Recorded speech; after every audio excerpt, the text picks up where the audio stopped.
सिंधुदुर्ग में शिवाजी की प्रतिमा गिरने पर पीएम मोदी ने माफी मांगी। कहा, शिवाजी के चरणों में सिर झुकाकर माफी मांगता हूं। शिवाजी हमारे लिए सिर्फ नाम नहीं, वो हमारे लिए आराध्य हैं। पीएम मोदी का बयान। पीएम मोदी ने वीर सावरकर के अपमान का मुद्दा उठाया। कहा, अपमान करने वाले माफी नहीं मांगते हैं। पीएम के माफी मांगने से काम नहीं चलेगा। सीएम और दोनों डिप्टी सीएम इस्तीफा दे, शिवसेना यूबीटी की मांग। पीएम ने शर्त के साथ माफी मांगी, लेकिन शिवाजी और सावरकर की तुलना नहीं हो सकती है। कांग्रेस नेता पृथ्वीराज चौहान का बयान। किला राजकोट में शिवाजी की नई मूर्ति स्थापित होगी। सरकार ने समिति गठित की। शिवाजी महाराज की मूर्ति गिरने के मामले में पहली गिरफ्तारी स्ट्रक्चरल कंसल्टेंट चेतन पाटिल कोल्हापुर से अरेस्ट हुए। पालघर में पीएम ने वाधावन पोर्ट का किया शिलान्यास। 218 मत्स्य प्रोजेक्ट का उद्घाटन एवं आधारशिला भी रखी। विरोधी दलों ने हमेशा महाराष्ट्र के विकास पर ब्रेक लगाई है। पीएम मोदी ने विपक्ष पर निशाना साधा। वाधावन पोर्ट के लिए अगले 200 सालों तक पीएम मोदी को याद किया जाएगा। डिप्टी सीएम देवेंद्र फडणवीस का बयान। डिप्टी सीएम अजित पवार ने दिया भरोसा। कहा, विकास में कोई पीछे नहीं छूटेगा। मुंबई में ग्लोबल फिनटेक फेस्ट 2024 को पीएम ने किया संबोधित। कहा, बैंकिंग सेक्टर में फिनटेक का बड़ा योगदान। पीएम मोदी ने कहा, हमारे फिनटेक स्टार्टअप में 500% वृद्धि हुई है। पीएम ने एआई के दुरुपयोग पर जताई चिंता। कहा, एआई के एथिकल यूज के लिए ग्लोबल फ्रेमवर्क बनाने का फैसला किया। पीएम कल 3 वंदे भारत ट्रेन को दिखाएंगे हरी झंडी। मेरठ से लखनऊ, चेन्नई से नागरकोइल, मदुरै से बेंगलुरु के बीच चलेगी ट्रेन। 3 से 5 सितंबर तक ब्रुनेई और सिंगापुर के दौरे पर होंगे पीएम। ब्रुनेई जाने वाले पहले पीएम होंगे नरेंद्र मोदी। अजित पवार गुट के एनसीपी की मांग। तानाजी सावंत को मंत्री पद से हटाया जाए। तानाजी ने कहा था, अजित पवार के बगल में बैठता हूं तो उल्टी आती है। शिंदे गुट के शंभूराज देसाई बोले, तानाजी सावंत का बयान निजी है, उनके बयान से पार्टी सहमत नहीं। शंभूराज देसाई ने मतभेद से किया इंकार। कहा, एक मंत्री के बयान से महायुति में कोई नाराजगी नहीं है। झारखंड बीजेपी में शामिल हुए पूर्व सीएम चंपई सोरेन, शिवराज सिंह चौहान, सीएम हेमंता मौजूद थे। बीजेपी में शामिल होने के बाद बोले चंपई सोरेन, बांग्लादेश से घुसपैठ को रोकेंगे। चंपई सोरेन का अपमान पूरे झारखंड का अपमान है। केंद्रीय मंत्री शिवराज सिंह चौहान का बयान। शिवराज सिंह चौहान बोले, चंपाई जी टाइगर है और टाइगर ही रहेंगे। वो किसी को छेड़ते नहीं है, लेकिन छेड़ने वालों को छोड़ते भी नहीं है। जेएमएम विधायक रामदास सोरेन ने मंत्री पद की शपथ ली। रांची में राजभवन में हुआ शपथ ग्रहण। सीएम योगी के लाल टोपी वाले बयान पर अखिलेश का पलटवार। कहा, लाल रंग प्रेम मिलन का प्रतीक है। जिसके जीवन में प्रेम नहीं, वो दुर्भावना रखते हैं। लाल रंग का संबंध कई शक्तियों से होता है। कोई भी रंग अच्छा बुरा नहीं, बस नजरिए का फर्क है। अखिलेश यादव का बयान। सपा के हरियाणा में चुनाव लड़ने के सवाल पर बोले अखिलेश यादव, पार्टी तय करेगी कहां चुनाव लड़ना है। मिर्जापुर के मझुआ विधानसभा में उपचुनाव से पहले 11 मुस्लिम बीएलओ को हटाने पर सियासत गरमाई। सपा ने दोषी अधिकारियों पर कार्रवाई की मांग की। समाजवादी पार्टी का बयान। धर्म के आधार पर बीएलओ को बदलना अलोकतांत्रिक और असंवैधानिक है। यूपी के मंत्री संजय निषाद का दावा, यूपी उपचुनाव में एनडीए सबसे ज्यादा सीटें लाएगा। बीजेपी के नेता अनिल विज का दावा, हरियाणा में लगातार तीसरी बार जीतेगी बीजेपी। 2 और 3 सितंबर को कांग्रेस केंद्रीय चुनाव समिति की होगी बैठक। हरियाणा और जम्मू कश्मीर चुनाव पर होगी चर्चा। हरियाणा कांग्रेस प्रभारी दीपक बावरिया का तंज, सीएम नायब सैनी सीट बदलते रहते हैं, वो जल्द ही लाडवा भी छोड़ देंगे। लोजपा सांसदों के बाला बदलने को लेकर राजद अफवाह फैला रही है। सांसद अरुण भारती ने निशाना साधा। 1 सितंबर को पूरे बिहार में प्रदर्शन करेगी आरजेडी। तेजस्वी बोले, बीजेपी आरक्षण को खत्म करना चाहती है। भोपाल में मोहन सरकार के खिलाफ प्रोटेस्ट। कांग्रेस ने महंगाई, बेरोजगारी, भ्रष्टाचार समेत कई मुद्दों पर उठाए सवाल। एमपी पुलिस और कांग्रेस कार्यकर्ताओं के बीच हुई झड़प। पुलिस ने वाटर कैनन और आंसू गैस के गोले दागे। मणिपुर में बीजेपी की नहीं, मेरी लोकप्रियता में कमी आई है। सीएम एन बीरेन्द्र सिंह का बयान। सीएम बीरेन्द्र सिंह ने कहा, कुकी और मैतई समुदाय के लिए अलग अलग प्रशासन का सवाल ही नहीं है। पीडीपी चीफ महबूबा मुफ्ती बोली, मैं हैरान हूं, नेशनल कॉन्फ्रेंस जम्मू कश्मीर को अपना साम्राज्य समझती है। जमाते इस्लामी की महबूबा मुफ्ती ने की वकालत। कहा, वो चुनाव लड़ना चाहती है, सरकार बैन हटाए। एनसी नेता उमर अब्दुल्ला बोले, सख्ती और जुल्म के अलावा पिछले 5-6 सालों में हमने कुछ भी नहीं देखा। कोलकाता में ममता सरकार के खिलाफ बीजेपी का प्रोटेस्ट जारी। बीजेपी महिला मोर्चा ने इंसाफ की मांग की। बंगाल की जनता सीएम ममता का इस्तीफा मांग रही है, वो और उनकी पुलिस डर गई। अग्निमित्रा पॉल का बयान।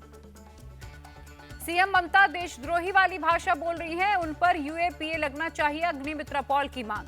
आजिकर कॉलेज के पूर्व प्रिंसिपल संदीप घोष से सीबीआई ने लगातार 14वें दिन भी की पूछताछ। वृद्ध डॉक्टर की मां का छलका दर्द। कहा, सीएम ममता की औलाद होती तो उन्हें दर्द पता चलता, वो इंसाफ को लेकर झूठ बोल रही हैं। बंगाल की सीएम ममता ने पीएम मोदी को फिर लिखी चिट्ठी। रेप और हत्या जैसे जघन्य अपराधों पर कड़े कानून की मांग की। आरजीकर हॉस्पिटल की घटना के बाद आईएमए की सर्वे रिपोर्ट में बड़ा दावा। नाइट शिफ्ट करने वाले 1/3 डॉक्टर असुरक्षित महसूस करते हैं। दिल्ली में गृह मंत्री अमित शाह से मिले बंगाल के गवर्नर, बंगाल के हालात की जानकारी दी। महिला सुरक्षा पर बोले उपराष्ट्रपति जगदीप धनखड़, जहां महिला सुरक्षित वो समाज सभ्य नहीं। आरजीकर हॉस्पिटल की घटना पर बोले रक्षा मंत्री राजनाथ सिंह, मोदी सरकार ने महिला अपराध पर सख्त रवैया अपनाया। बिहार के डिप्टी सीएम सम्राट चौधरी बोले सीएम ममता गलतफहमी में है, बिहार को जलाने की हिम्मत किसी में नहीं है। सीएम ममता के बयान की हो रही है चौतरफा आलोचना। केंद्रीय मंत्री चिराग पासवान बोले राज्यों को धमकाना उनकी कमजोरी और विफलता है। बंगाल कांग्रेस नेता अधीर रंजन चौधरी बोले ममता सरकार ने जांच को भटकाया, इसीलिए अभी तक सही दोषी का पता नहीं चला। बदलापुर रेप केस की जांच हुई तेज, एसआईटी ने स्कूल के 2 ट्रस्टियों को फरार घोषित किया। प्रियंका गांधी के पति रॉबर्ट वाड्रा बोले महिला सुरक्षा पर बीजेपी राजनीति न करे। दिल्ली में गृह मंत्री अमित शाह और जेपी नड्डा से मिले एमपी के सीएम मोहन यादव, कई मुद्दों पर हुई चर्चा। पाकिस्तान ने एससीओ समिट के लिए भारत को भेजा न्योता, 15 और 16 अक्टूबर को होगा समिट। विदेश मंत्री एस जयशंकर की 2 टूक, पाकिस्तान के साथ बिना रुकावट बातचीत का दौर खत्म हुआ। एनएसए अजित डोभाल श्रीलंका के दौरे पर, कोलंबो में श्रीलंका के एनएसए से द्विपक्षीय मुद्दों पर बात हुई। केरल के पलक्कड़ में कल से आरएसएस की 3 दिवसीय अखिल भारतीय समन्वय बैठक, 4 राज्यों के चुनाव पर होगी चर्चा। आरएसएस की बैठक में बीजेपी के नए अध्यक्ष, महिला सुरक्षा और बांग्लादेश में हिंदुओं पर अत्याचार पर होगी चर्चा। जेपीसी की मीटिंग में ऑल इंडिया सुन्नी जमीयत उलेमा ने किया विरोध, कहा वक्फ संशोधन बिल मंजूर नहीं। बैठक में Indian Muslim for civil rights संस्था ने भी बिल का विरोध किया, बिल को मुसलमानों के मामले में दखल बताया। डॉक्टर टीवी सोमनाथन ने नए कैबिनेट सचिव के रूप में संभाला पदभार, राजीव गौबा की ली जगह। कांग्रेस नेता जगदीश टाइटलर के खिलाफ हत्या का केस चलेगा, सिख दंगा मामले में कोर्ट ने आरोप तय किए। देश भर में बुलडोजर कार्रवाई रोकने की मांग, 2 सितंबर को सुप्रीम कोर्ट में दायर याचिका पर होगी सुनवाई। जमीयत उलेमाए हिंद ने सुप्रीम कोर्ट में दायर की है याचिका, अल्पसंख्यक समुदाय को निशाना बनाने का आरोप लगाया। नक्सल केस को लेकर एनआईए की छापेमारी, यूपी, हरियाणा, पंजाब समेत 4 राज्यों में मारा छापा। पीएफआई के अध्यक्ष ओएमए सलाम को दिल्ली हाईकोर्ट से राहत नहीं, कोर्ट ने अंतरिम जमानत देने से इनकार किया।